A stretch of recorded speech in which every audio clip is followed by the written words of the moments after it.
तीर्थंकर प्रभु आदिनाथ मुनिनाथ, आदि व्याधि अगमग मिटे तुम पद में मम मात। चरण शरण है आपके तारण तरण जियाज, भवदधि तट तट ले चलो करुणा कर जिन राज। बोलिया बावन गजा के बड़े बाबा आदिम तीर्थंकर आदिनाथ भगवान की, परम उपकारी संत श्रोमणी आचार्य गुरु और विद्यासागर जी महामुनिराज की, पूज्य मुनि श्री 108 दुर्लभ सागर जी महाराज की, 48 दिवसीय भक्तामर महामंडल विधान की, प्रभु की भक्ति में लवलीन आचार्य मानतुंड स्वामी छंदों के माध्यम से एक एक छंद बनाते जा रहे हैं और अपनी उस माला को आगे बढ़ाते जा रहे हैं। बस उस माला के कुछ ही मोती और बचे हैं, समापन की ओर है। आज 43वां छंद है और 4-5 छंद और समझ लीजिए। इस प्रकार से वे केवल न मात्र भव हर का हमें मार्ग बता रहे हैं, अपितु वर्तमान में भय से भी हर का मार्ग बता रहे हैं। आप केवल मात्र पर भाव में किस प्रकार से हम अपने भावों को क्षय कर सकते हैं, इतना ही नहीं, भक्ति के माध्यम से वो कह रहे हैं तुम प्रभु का नाम स्मरण जपो। बात की उधारी की बात नहीं, मैं कैश पेमेंट में बात करता हूं। और कैश में अभी वर्तमान में आप जितने भी भय हैं उनसे भी रहित हो जाओगे। ऐसा मानतुंडाचार्यों ने हाथी का भय, शेर का भय, अग्नि का भय, सर्प का भय और विजट काव्य में 42वें में संग्राम में कितना भी भयंकर दुर्धर भय आपके सामने आए, उस सब भय दूर हो जाएंगे। 42वें काव्य में संग्राम, मैंने कहा था, थोड़ा सा रिपीट कर लेते हैं कि वो ये नहीं कि सम्यक दृष्टि जीव क्यों युद्ध करेगा, क्या पड़ी उसको दूसरे से, लेकिन वो उछलते हुए घोड़े, वो चिंगाड़ते हुए हाथी और वो सेना हाहाकार मचाती हुई, और कुछ नहीं। वो घोड़े हैं इंद्रिय और मन रूपी घोड़े, उनको आप प्रभु के नाम से ही भस्म कर सकते हो। वो हाथी हमारे कसाई रूपी हाथी है जिस पर हम कभी भी चिंगाड़ते रहते हैं, और वो विकार हमारे विषय रूपी विकार हैं, हमारे दुर्गुण रूपी विकार हैं, जिनके बस में हम कभी भी होकर हाहाकार मचाते रहते हैं। इस संग्राम पर विजय प्राप्त करनी है तो प्रभु का नाम ही एकमात्र सहारा है। पहले छंद लेते हैं, फिर उसके बाद में और भी बातें आपको बताता हूँ। कुंताज भिन्न गज शोणित वारी वाहे। हाँ सभी बोलो। वेगावे तारे तरे नातुरे योध भीमे।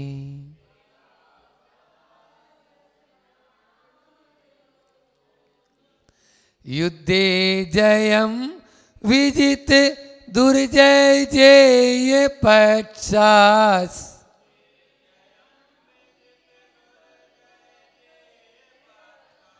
त्वत्पाद पंकज वनाश्रयिणो लभन्ते।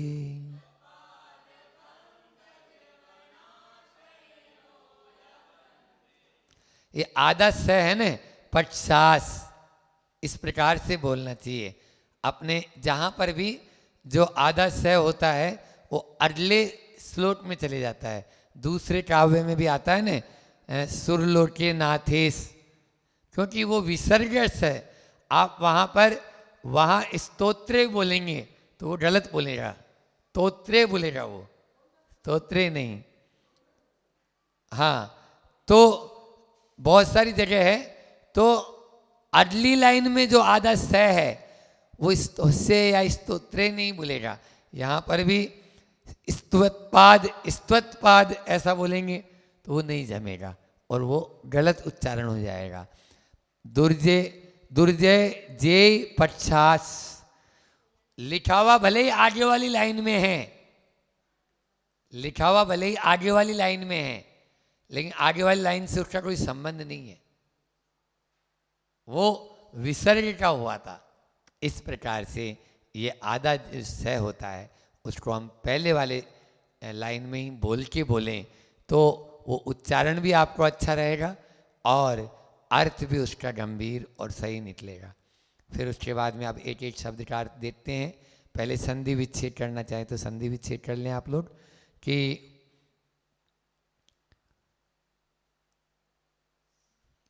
तरणातुर एक ही शब्द है, योध भी में हाँ एक ही शब्द है। त्वत्पाद पंकज ये भी सही है।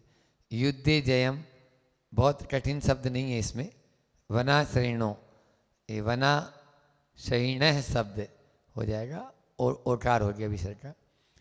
तो यहाँ पर कुंताग्र, कुंत बोलते हैं भाला, है ना, दो चीज होती है कुंत और प्रास, तो ये युद्ध में काम आते हैं। और जो बड़ा वाला जो होता है ना भाला, जो लंबा वाला, उस लंबे भाले को बोलते हैं कुंत और छोटे वाले को बोलते हैं प्रास। हाँ, तो वो जो बड़ा भाला है उस बड़े भाले के अग्र यानी आगे, कुंताग्र यानी उस अग्रभाग से, बड़े भाले के अग्रभाग से भिन्न छिन्न भिन्न कर दिया है गज हाथियों के, शोणित रक्त रूपी वारिवाह है। अब जो क्या होता है, हाथी एक तो बड़े होते हैं, युद्ध में कोई ऐसा तो है नहीं कि मरियल हाथी चला जाएगा, वहाँ के घोड़े और वहाँ के हाथी अलग होते हैं। जैसे आप लोगों की इंद्रियां और आप लोगों का मन है ना, कितना जोरदार जवान है, बुढ़ापे के अंदर भी दौड़ता है ना, हाँ ऐसे ही घोड़े वहाँ बिल्कुल। और कसाई का हाथी बोलो कैसा, हमेशा बिल्कुल तैयार रहता है वो। पुलिंदा, जैसे पलिंदा होता है ना, पलिंदा वो फटाके जलाते नहीं लोग, फोड़ते हैं, वैसे फोड़ना नहीं चाहिए, फटाका फोड़ना बहुत खराब है और हमारे तो बहुत सारे इस पे अभियान चल रहा है। तो वो हिंसा करने वाले या पटाखे फोड़ने वाले जो हिंसात्मक, तो वो पलिंदे के ऊपर खाली अगरबत्ती की, अगरबत्ती, उस अगरबत्ती की थोड़ी सी बस बताते ही, बस ऐसे ही सब लोगों के जो संसारी प्राणी हैं, कसाई उसके अंदर भरी है, थोड़ी सी बस जरूरत है चिंगारी की, फिर तो वो अपना फूट जाएगा। तो यहाँ पर भी अग्रभाग, तो इस हाथी और जो घोड़े हैं या जो वहाँ पर अन्य जो सेना है, उस सेना को तो भालों के अग्रभाग से छिन्न भिन्न कर दिया है हाथियों को, मतलब यानी जो है खूब उनका, मान लीजिए हाथी की गर्दन अलग कर दी काट पीट के और उसको अलग कर दिया, तो अब क्या निकलेगा, खून, खून निकलेगा। तो शोणित यानी रक्त रूपी वारिवाह, वारिवाह का मतलब होता है जल प्रवाह, नदी। युद्ध स्थल में क्या होता है, युद्ध स्थल में यही होता है, नदियां, खून की नदियां बहती रहती है और वेगावतार, वेग से उतरते हुए, उतरने वाले, और तरणातुर तैरने के लिए आतुर, योध भीमे योद्धाओं के कारण भयानक, भीम यानी होता है भयानक, भयंकर, है ना, भीमा अटवी बोलते हैं ना, भयंकर अटवी, भयंकर जंगल है ऐसा, तो भीम यानी भयंकर, भयानक। ऐसे उस जो आतुर हैं, ऐसे योद्धा आप देखिए, जो युद्ध में जो योद्धा जाते हैं वे मरने और मारने पर आतुर रहते हैं। हाँ, पहले हम मारेंगे उसको, वो बोले तू हट अलट, पहले मैं मारूंगा उसको। मतलब वो ये नहीं देखते कि ये इसके मतलब यानी जो है इसका दुश्मन है, मेरा नहीं, ऐसा नहीं, वो मेरा भी है। क्योंकि उस समय पूरी सेना एकजुट रहती है और सामने वाले प्रतिद्वंदी को खदेड़ने के लिए तैयार रहते हैं। होड़ मचती है, पहले मैं। इस प्रकार से जब होड़ मचेगी तभी, अभी बताऊंगा कि वो और कोई नहीं, ये कर्म रूपी शत्रु को भी यदि खदेड़ना चाहते हो ना, तो पहले मैं की स्थिति लाओगे तभी होगा, अन्यथा नहीं। तुम बैठ जा, पहले मैं उसको खदेड़ूंगा। ये कर्म रूपी शत्रु की यहां पर बात हो रही है। तो वेदावतार वेद से दौड़ रहे हैं तेजी से, और तरनातुर तैरने के लिए आतुर हैं उस नदी में, खून की नदी में खेलने के लिए, होली खेलने के लिए तैयार हैं। ऐसे वो योद्धाओं के कारण भयानक युद्ध में त्वत् पाद पंकज। अब देखो मतलब की बात कि त्वत् यानी आपके, पाद यानी पैर रूपी, चरण रूपी कमल, वनाश्रयण, वन का आश्रय लेने वाले पुरुष, चरण कमलों का वन है, वो आश्रय लेने के लिए पुरुष विजित दुर्जय जय पक्षा, दुर्जय शत्रु को पराजित कर जयम लबंते, जय को, विजय को, लबंते प्राप्त हो जाते हैं। हे प्रभु, जो आपके पद कमल रूपी वन का आश्रय ले लेते हैं वो विजय को प्राप्त हो जाते हैं। बस आपके नाम रूपी आश्रय ले लेंगे, आपका आश्रय ले लेंगे, वो युद्ध में विजय हो जाएंगे। और कोई युद्ध की यहाँ पर बात नहीं हो रही, यहाँ पर बाहर के युद्ध की बात नहीं, भीतर के युद्ध की आचार्य मानतुंड स्वामी कह रहे हैं। तुम अपने इंद्रिय मन कसाय और विकारों को जीतना चाहते हो, बस प्रभु के चरण कमलों का आश्रय ले लो। इनके चरण कमल का आश्रय लेते ही दुर्जय भी जयवान हो जाएगा, दुर्बल भी सबल बन जाएगा। फिर पतले की जरूरत नहीं है कि पतला देख के अरे कैसे करेंगे, कुछ नहीं करेंगे, अच्छे से करेंगे। पतला आदमी तो और अच्छे से ध्यान लगाता है। समझ में आ रहा है? दो चीजें हैं, एक है आपके दो प्रकार के विकार होते हैं ना, कि कसाय और विषय, है ना, विषय कसाय बोलते हैं ना। तो विषयों को आप वैराग्य की तलवार से काबू में ले सकते हो। आप विषयों को छोड़ना चाहते हो तो वैराग्य की खड़क को अपना लो, और फिर उसके बाद में कसाय को छोड़ना चाहते हो तो ज्ञान को अपना लो। ज्ञान वैराग्य ये दो शक्तियां हैं। ज्ञान और वैराग्य सम्य दृष्टिर, ज्ञान वैराग्य संपन्न है, ऐसा आता है। आचार्य कुंकुन स्वामी कह रहे हैं कि तुम वैराग्य को अंगीकार कर लो तो विषय अपना आप ही छूट जाएंगे, और ज्ञान को अपने अंदर में धारण कर लो तो आपके कसाय आपका कुछ नहीं बिगाड़ सकती है, आएगी नहीं ना। आप तुरंत मान लीजिए सासू जी ने बहू रानी को कह दिया, क्यों गई थी वावन गजा, जब मना कर दिया था तो। अब यदि ज्ञान है तो कोई बात नहीं, मां है बोल दिया, और यदि मान लीजिए ज्ञान नहीं है तो पलट कर जवाब दे दिया, बस यही तो कसाई कहलाती है, यही तो कसाई कहलाती है। भड़क गए, और भड़क गए तो आपने दो जवाब दिया, उधर से भी दो मिलेगा। बस क्रोध भी है, लोभ भी है, मान भी है और माया भी है, सब के सब एक साथ वहां पर आके धावा बोल दिए। वो ज्ञान से ही शांत हो सकता है, अन्य से शांत नहीं हो सकती। कसाई की आग को ज्ञान रूपी पानी डालो, बार बार। ये कसाई की अग्नि जहां कहीं भी जल रही है उसको ज्ञान का पानी अपने पास में ही रखो। फायर ब्रिगेड, इसी को फायर ब्रिगेड बोलते हैं हम। और कोई दूसरी फायर ब्रिगेड नहीं बुलाना है। तो यहाँ पर आचार्य मानतुंड स्वामी उन, और वो जो नदी है ना, वो नदी खून की नदी, वो और कुछ नहीं, वो कर्मों की धार है। आप जैसे ही मान लीजिए ज्ञान, प्रज्ञा, बुद्धि और मेधा इसका प्रयोग करोगे तो कर्म रूपी शत्रु हनन हो जाएगा। और जब इस तक तीक्ष्ण भाले का उपयोग किया आपने, तीक्ष्ण बुद्धि को तीक्ष्णता का प्रतीक मानते हैं, पैनी मानते हैं, तो वह पैनी धार वाला हथियार उपयोग करेंगे तो धार तो बहेगी। अब धार कौन सी बहेगी?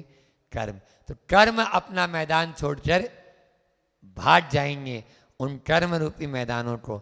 बाहर के युद्ध जो है ना, उस बाहर के युद्ध में तो हिंसा होती है और युद्ध कोई नहीं चाहता है। आपको बताएं, जो समझदार होगा वो कभी भी युद्ध नहीं करेगा। क्यों? युद्ध में स्वयं का भी विनाश होना है और पर का भी विनाश होना है। अनेकों सौभाग्यवती महिलाएं विधवा हो जाती है, अनेकों बालक अनाथ हो जाते हैं, अनेकों परिवार उजड़ जाते हैं और अनेकों कुटुंब टूट जाते हैं। आप देखो वहां पर वो वानर और लक्ष्मण आतुर थे रावण पर चढ़ाई करने के लिए, लेकिन राम ने कहा रुको, ठहरो, एक बार और संधि प्रस्ताव, शांति प्रस्ताव, जो भारत की परंपरा, चाहे वो चीन हो और चाहे वो पाकिस्तान, उनके सामने भी शांति प्रस्ताव रखे गए हैं।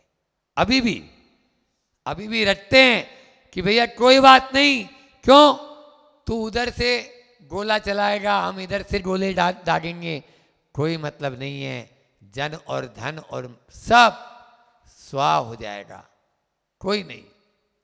इस प्रकार से रामचंद्र जी राम थे, लेकिन फिर भी उन्होंने शांति प्रस्ताव भेजा या नहीं भेजा?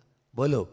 अंगद गया था शांति प्रस्ताव लेके, और इधर आपके महाभारत में कौरव और पांडव, लेकिन श्री कृष्ण जो द्वारिकाधीश कहलाने के वाले ऐसे राजा जिनके इशारे पर दुनिया चलती, लेकिन दूत बनकर दुर्योधन के दरवाजे पर गए कि नहीं, युद्ध न हो, केवल मात्र युद्ध में क्या होगा? केवल विनाश और कुछ भी नहीं। वो विनाश को रोकना चाहते थे, लेकिन जीत किसकी हुई? बोलो। रावण विद्याधर था, विद्याओं का स्वामी, खूब विद्याएं थी, लेकिन रामचंद्र जी के पास कोई विद्या नहीं, भूमि गोचरी सामान्य से, लेकिन प्रभु का नाम हृदय में था। बस सत्यमेव जयते, विजय राम की हुई, रावण की नहीं। कौरव 100 थे, पांडव 5 थे, कोई मतलब नहीं। विजय कौन प्राप्त किया? कौरव रव हो गया उनका और पांडव विजय हुए। इसलिए धर्म का हमेशा जीत होती है, और जो प्रभु का नाम लेता है उसकी तो हमेशा कोई भी सेवा करता है। पद्म पुराण का एक प्रसंग याद आ रहा है, देखो कैसा। पद्म पुराण में एक राजा था, उसका नाम था वज्रकर्ण, वज्रधर नहीं, वज्रकर्ण। वो वज्रकर्ण नाम का जो राजा था, वो कभी भी किसी को नमस्कार नहीं करता था, केवल मात्र सच्चे देव शास्त्र गुरु के अलावा किसी को नमस्कार नहीं करूंगा। उसका नियम क्या था? सच्चे देव शास्त्र के अलावा मैं किसी को भी नमस्कार नहीं करूंगा। तो उसने क्या किया था? अंगूठी में, याद आ गई होगी आपको कहानी, अंगूठी में एक मूर्ति उसने चित्र बनवा रखा था भगवान का, और भगवान की उस मुद्रा को वो नमस्कार करता था। अब चुगलखोर तो सब जगह रहते हैं, किसी ने चुगली कर दी उसके जो बॉस थे बड़े राजा, सिंगोदर नाम था उनका, सिंगोदर से कि वो आपको नमस्कार थोड़ी करता है, वो तो मुद्रा को नमस्कार करता है। वो मुद्रिका जो पहन रखी है उसमें जो मूर्ति है, मुद्रा है, उसको है ऐसा है क्या? नहीं नहीं। और जब उसने अपने गुप्तचरों से मालूम चलाया तो देखा उसकी अंगूठी में भगवान की प्रतिमा बनी है। अच्छा, उसने चढ़ाई कर दी सिंगोदर ने और वज्रकर्ण को बंदी बना लिया। लेकिन पुण्य जिसका होता है उसका साथ हर कोई देता है। इधर राम लक्ष्मण वन से चले जा रहे थे और उनको मालूम चला कि वज्रकर्ण को बंदी बना लिया, और जबकि वो तो धर्मात्मा है, सत्यदेव शास्त्र गुरु का भक्त है। उन्होंने रामचंद्र जी और लक्ष्मण आए और उन्होंने सिंगोदर को बंदी बना लिया और वज्रकर्ण के चरणों में ले जाके पटक दिया उसको।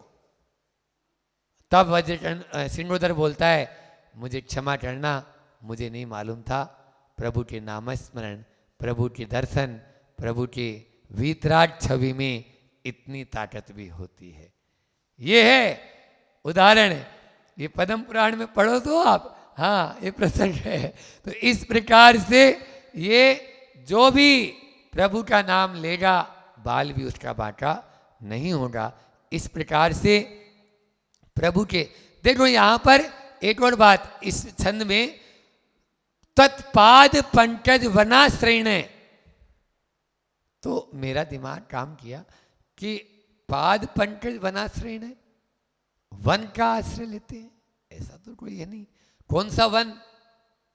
और प्रभु के तो दो चरण हैं चरणों के, तो यहां पर यह आया कि आपके पाद पंकज रूपी, आपके चरण कमल का, यानी केवल मात्र दो चरणों का नहीं, आपको पूरा का पूरा जो ध्याते हैं, चाहे प्रभु के चरण हो, चाहे प्रभु के और पूरी मुद्रा हो, हस्त हो, उनके हाथ हो, पाँव हो, सिर हो, धड़ हो, ये सब आपका, इसका मतलब आपके इस पूरे के पूरे केवल मात्र दो चरणों से मतलब नहीं।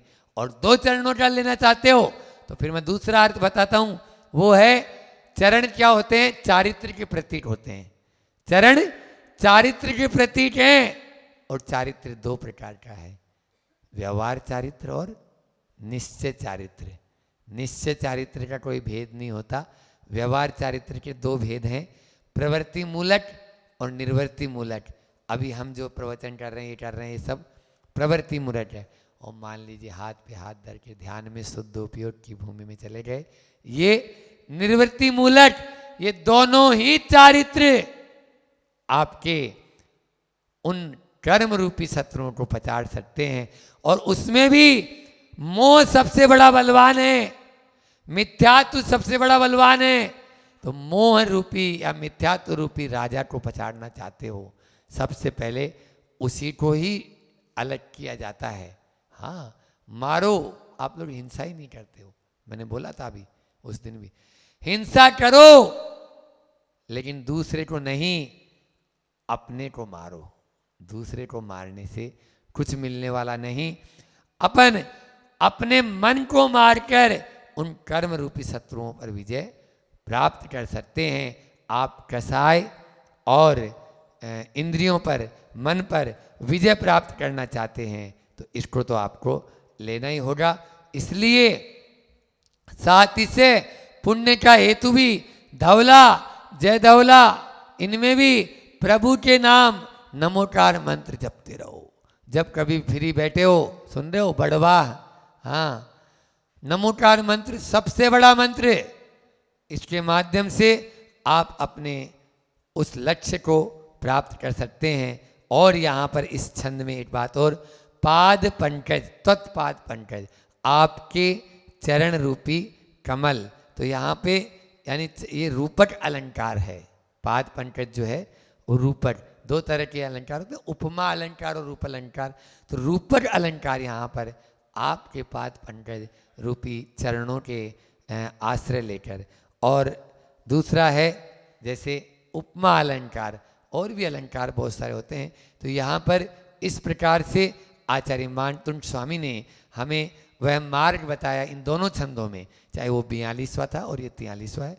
तो इन दोनों छंदों में कि किस प्रकार से हम संग्राम में विजय प्राप्त कर सकते हैं, और कौन सा संग्राम, भीतर का संग्राम, बाहर का संग्राम नहीं है।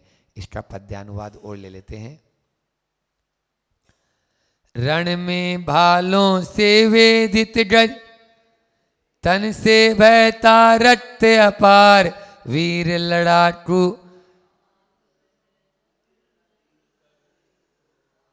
भक्त तुम्हारा हो निराशित, तौ पादार विंद पा आश्रय, जय पाता उपहार स्वरूप। यानी वो तो उपहार के स्वरूप में ही प्राप्त हो जाता है। आपको बताएं, युद्ध के लिए आचार्य चाहे आदि पुराण स्वामी हो, आदि पुराण में हो, और इधर उत्तर पुराण में गुणभद्र स्वामी हो, और या पद्म पुराण में रविसेन आचार्य हो, इन सभी आचार्यों ने एक स्वर में बोला। अभी इसका अंतिम लाइन पढ़ी ना, जय पाता उपहार स्वरूप। तो यहाँ पर युद्ध में जाने वाले की लिए दो तरफ वरमाला प्रतीक्षा करती है। क्या बोला वहां पर लिखा पद्म पुराण में, दो तरफ वरमालाएं लेकर खड़ी हैं आपको पहनाने के लिए। यदि मर गए तो वीर गति होगी, और स्वर्ग में देवांगनाएं उसको माला पहनाएंगी, और यदि जीत कर आए तो पत्नी आपकी खड़ी है, बहन आपकी खड़ी है, तिलक करेगी और आपको माला डालकर आपका सम्मान करेगी। ये अपने आचार्यों ने कहा। इसलिए कभी भी युद्ध में जो बाहर का युद्ध है इसकी बात कह दी, और जो भीतर का युद्ध है उसके माध्यम से तो हमें इस भाव में भी और अगले भाव में भी, दोनों ही भाव में हमारे लिए केवल मात्र और केवल मात्र विजय का ही सहरा हमें प्राप्त होगा। इतना ही रखते हैं, समय भी आप लोगों का पूर्ण हो गया। हम सब इस विश्व में उस कर्म रूपी शत्रु को पछाड़ कर विजय का सेहरा अपने माथे पर बांधे। इन्हीं भावों के साथ बोलिए अहिंसा परमो धर्म की। तो बोले एक साधक को भी साईवान रहना चाहिए, हमेशा अपनी आंखों को नीचे रखना चाहिए, क्योंकि वो कहते हैं जितना आप नीचे रखोगे उतना आप ऊपर उठते जाओगे, जितने नीचे देखकर चलोगे उतने ऊपर उठते चलोगे। तो नेत्र से ही आत्मा के क्षेत्र तक हम पहुंच पाएंगे। आज तक हम इसीलिए नहीं पहुंच पाए कि हम नेत्र को ऊपर उठा के रखें, इसलिए आत्मा तक हम नहीं पहुंच पाए। आत्मा तक पहुंचे, आज तक हमारा जो चित्त है विचलित करने में नेत्र ने ही सबसे ज़्यादा सहभागिता दिएगी। आज हमारे चित्त विचलित है, उसका कारण क्या है? हमारे नेत्र की ही सबसे ज़्यादा सहभागिता है। आँख से ही हमारे चित्त का पित्त बढ़ता है, आँख से ही बिल्कुल हमारे चित्त का पित्त बढ़ता है। आँख ही ये मान के चलना, विशेष ध्यान रखना है, इन आँखों के माध्यम से आप सब कुछ कर सकते हो। ये जो आपकी आँखें हैं ना, इसमें करुणा भी दिखती है, यही आँखें, इनमें वात्सल्य भी दिखता है, इन्हीं आँखों में प्रेम भी झलकता है, इन्हीं आँखों में क्रूरता भी झलकती है, इन्हीं आँखों में क्रोध भी झलकता है, और इन्हीं आँखों में मासूमियत भी झलकती है, इन्हीं आँखों में वैराग्य भी झलकता है। इन आँखों के माध्यम से आप अपना स्वयं का भला कर सकते हो। तो आँखों पर नियंत्रण, आँखों पर नियंत्रण मतलब लगभग पूरी इंद्रियों पर नियंत्रण हो जाता है। अगर आपने अपनी आँखों पर नियंत्रण किया तो प्रयास करें हम क्या ने से, बाकानेर के ने से अपनी नेत्र को नियंत्रित करेंगे तो आप बहुत सारे पापों से बच जाएंगे, क्योंकि अधिकतर पाप इन नेत्रों के माध्यम से ही होते हैं। इन नेत्र के माध्यम से ही हम अपने पापों को इकट्ठा कर रहे हैं। इसको आप अगर आप बांध लोगे तो बहुत कुछ बच जाओगे। और चौथा शब्द क्या था? बाकानेर। र से हमने बोला था रहस्य ही बहस का कारण है। क्या है? रहस्य। रहस्य मतलब क्या?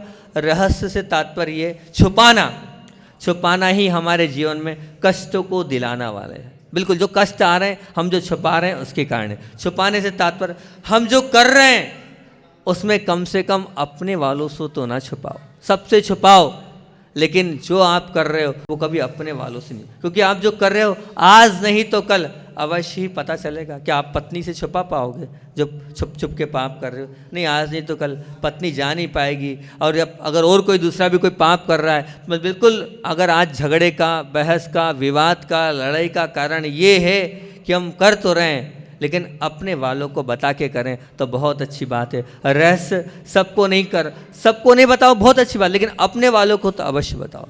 एक बार आप छुपा भी लोगे पर वो झूठ बोल भी दिया, लेकिन वो आपका एक बार का झूठ अनेक झूठों को बुलवाएगा। इसलिए आप छुपाओ नहीं, बाकानेर वालों, जो करो उसको बताओ। कोई गलती आपके माध्यम से बता दोगे, स्वयं के माध्यम से अगर आप बता दोगे तो बहुत अच्छी बात है। वही गलती अगर दूसरा बताएगा तो उसका परिणाम बहुत खराब होगा। उसका नतीजा तो ये होगा कि एक दूसरे के रिश्ते टूटते चलेंगे। अर्थात आप छुपाओगे तो जीवन के संबंधों समाप्त करते चले जाओगे। और जीवन में जो एक खुली किताब अगर आप रखोगे कि ये पन्ना कम से कम मेरे अपने वाले तो पढ़ सकें, अपनी किताब को खुली रखोगे तो बहुत अच्छी बात है। ये 4 बातें आप लोगों के बीच में रखी। ब से बाहुबल से ही आत्मबल महान होता है। इन शरीर पर आप, सुंदरता पर आप मान मत करो। अंतरंग में जो आत्मा बैठी है वही सबसे बड़ी महान है। क से कामनाओं ने ही संसार रूपी कारागृह में बांध रखा है। कामनाएं करो लेकिन शुभ उपयोग की कामना करो। संसार की कामनाओं से आपका संसार बढ़ता चला जाएगा, कभी कामनाओं की पूर्ति नहीं होगी, बल्कि उन कामनाओं के कारण आप कष्ट को ही अनुभव करोगे। और तीसरा, ने से नेत्र का क्षेत्री पाप का वेट बढ़ाने वाला है। अगर आप पाप का वेट कम करना चाहते हो तो समझो इस नेत्र को आप अपने कब्जे में कर लोगे तो ये मान के चलना बहुत सारे पापों से बच जाओगे। और रहस्य ही बहस का कारण है। आप जितना जितना छुपाओगे उतना उतना ये मान के चलना बहस में उलझते चले जाओगे। अपने आप को बहस से, विवाद से, झगड़े से दूर रखना है तो कम से कम अपने वालों से कुछ मत छुपाओ। अपने वालों के सामने खुली किताब रखोगे तो बहुत अच्छी बात है। बहुत देर की बात बहुत जल्दी मैंने कर दी क्योंकि जाना है और एक आचार्य भगवान का संस्मरण भी सुनाना है। मैं सुनाता हूँ अपने जीवन से जुड़ा हुआ, बहुत सारे संस्मरण हैं। और वैसे तो मैं प्रतिदिन एक संस्मरण सुनाता हूँ, लेकिन एक संस्मरण सुनाता हूँ। एक बार की बात है, हम लोग बिहार करते हुए जबलपुर से ग्वारी घाट स्थान है, उस ग्वारी घाट में पहुँचे। अब वहाँ ग्वारी घाट में जैसे ही पहुँचे, नर्मदा नदी का किनारा, जैसे आपका किनारा है ना, धर्मपुरी में देखे थे हम, नर्मदा नदी दिख रही थी वहाँ मंदिर से, वैसे ही बिल्कुल नर्मदा नदी के बाजू से एक बहुत बड़ा आश्रम था। वहाँ पर हम लोगों को रात्रि विश्राम करना था। शिवनगर का ठंड का समय था। पंचकल्याणक करने के बाद हम वहाँ पहुँचे। वहाँ पहुँचने के बाद जब देखा बहुत बड़ी वहाँ पर जो आश्रम था उसमें रुके। अब रुक गए। अब उस समय थोड़े नए नए थे और जिम्मेदारी हम ही रखते थे कि कहाँ आचार्य को रुकना है, कहाँ रात्रि विश्राम करना है, तो हम ही देखते थे और लगभग वहीं विश्राम भी उनके पास करते थे। तो हमने ये सोचा कि नदी का दृश्य बहुत अच्छा है और यहाँ से नदी बहुत अच्छी दिख रही है, तो आचार्य भगवान का पाटा ही लगा दिया जाए। यहाँ लगा देंगे तो नदी दिख रही है, आचार्य को बहुत अच्छा लगेगा। अब हमने वहीं पर कांच के सामने, वो पूरा हॉल था, बहुत बड़ा कमरा सा था वो, मतलब समझ लीजिए 20 बाय 15 का तो होगा, इतना बड़ा हॉल था। अब उसमें हमने आचार्य श्री का कांच के पास वहाँ पर तख्त लगा दिया। और गुरुजी की आपको एक विशेषता बता दूँ, एक बार बैठ गए फिर रात्रि में वो उठते नहीं हैं। जहाँ एक बार बैठ गए उसका सीधे सुबह उठते हैं, सीधे उनके सुबह उठते हैं। वो कोई भी उनको बाधा परेशानी नहीं करती कि वो उठें। इतनी मतलब उनकी साधना में इतना पावर है कि वो कहीं लघु शंका आदि में जाते ही नहीं, वो सीधे बैठे सुबह उठते हैं। अब वहाँ लगा दिया, लगाने के बाद वहाँ शाम को तो जब हम चल के जाते हैं तो गर्मी तो रहती है, शाम को तो गर्मी थी। अब वहाँ पहुँचने के बाद धीरे धीरे मौसम ठंडा होने लगा। अब जब मौसम ठंडा होने लगा तो हालांकि श्रावक लोगों ने व्यवस्था कर दी थी, कांच के ऊपर दरी लगा दी पीछे, है ना, आगे दरवाजे पे भी कुछ कर दिया। अब करने के बावजूद भी अब जबलपुर बुंदेलखंड की ठंड तो थी।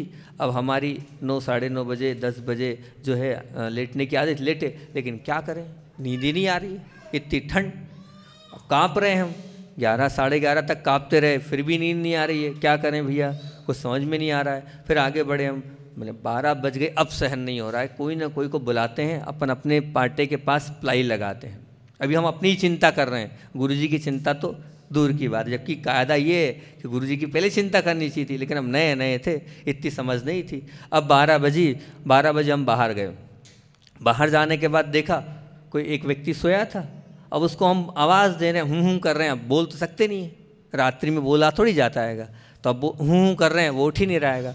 फिर हमें लगा नहीं, इतनी गहरी नींद में सोए हैं ये, अपने को रात को बैठे बैठे काट लेंगे, पर अपने को किसी को उठाना ठीक नहीं। इतना कर रहे हैं उसके बाद भी उठने को तैयार नहीं है ये। अब इतने में 15-20 मिनट हो गए, 12 से 12:15, 12:20 हो गई। अब 12:20 पे हम अंदर आए। अंदर आने में हमसे थोड़ी सी एक गलती हो गई। अब जब अंदर आए, अंदर आते ही जब आ रहे थे, कमंडल रख रहे थे और एक लाइट का खटका था, वो लाइट का खटका धड़ से लग गया और जैसी लाइट जल गई एकदम, ये कोहनी लग गई हमारी, और कोहनी लगते ही बल्ब जल गया। अब जो बल्ब जला उसके बाद का दृश्य देखो आप, इतना सुंदर वो दृश्य था, वो आज भी मेरी आंखों के सामने झूल रहा है। हम तो आज रोज ध्यान कर रहे थे, हम आप ये हाँ हूँ कर रहे थे, काँप रहे थे, और देखा आचार्य भगवंत बिल्कुल मूर्ति की तरह ऐसे बैठे, ऐसे भगवान बैठे हों।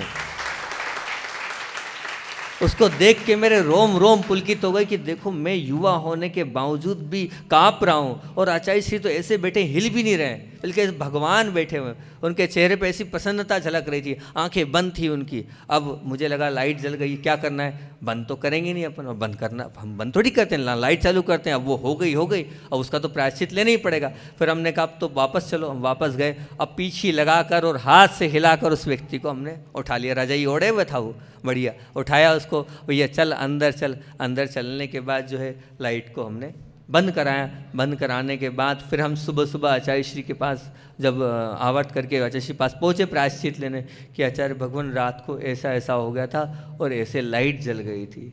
तो हमने कहा आचार्य श्री आपको भी वो 10 मिनट तो लगे होंगे, डिस्टर्ब होंगे। बोले हमें नहीं पता कब लाइट जली और कब बंद हुई।